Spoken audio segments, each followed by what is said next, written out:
Hello viewers, आज फिर वही इक्विटी पे ही बात करते हुए आज बात करेंगे हम लोग स्मॉल कैप फंड। इक्विटी में स्मॉल कैप फंड क्या होता है?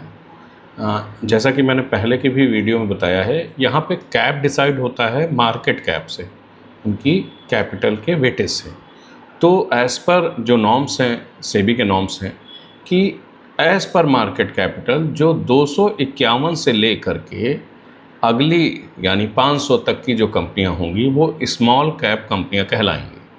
अब स्मॉल कैप कंपनियां होती क्या हैं, और कोई भी म्यूचुअल फंड में अगर स्मॉल कैप फंड लिया गया है तो उसका कोर रीज़न क्या रहता है?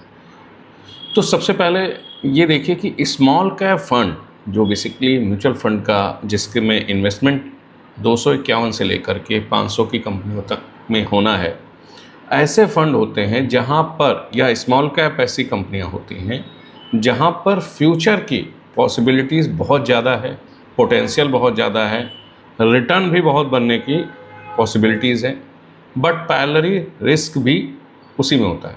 क्योंकि मोस्टली जो एंटरप्रेन्योर भी होते हैं वो एक स्मॉल कैप ही होते हैं। तो स्मॉल कैप में ये देखा जाता है कि फ्यूचर में बहुत रिटर्न आएंगे, क्योंकि कई बार जितनी भी इनोवेशन, जितने भी न्यू आइडियाज़, वो मोस्टली तौर पे स्मॉल कैप में ही आते हैं।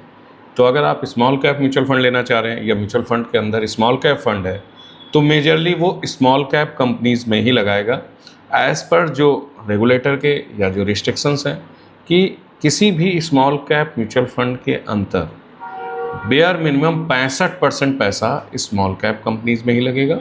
रेस्ट जो है फंड मैनेजर अपना डिस्क्रिप्शन ले सकता है, उसे लगता है कि उसे मिड कैप में रखना है, थोड़ा सा वैल्यू बाइंग करते हुए, या कुछ एक्सपोजर लार्ज कैप में रखना है, तो वो कर सकता है। लेकिन bare minimum 65% small cap companies में ही पैसा लगेगा। तो I think small cap fund भी म्यूचुअल फंड में क्या होते हैं समझ में आया होगा। वीडियो देखने के लिए धन्यवाद। Thank you. नमस्कार।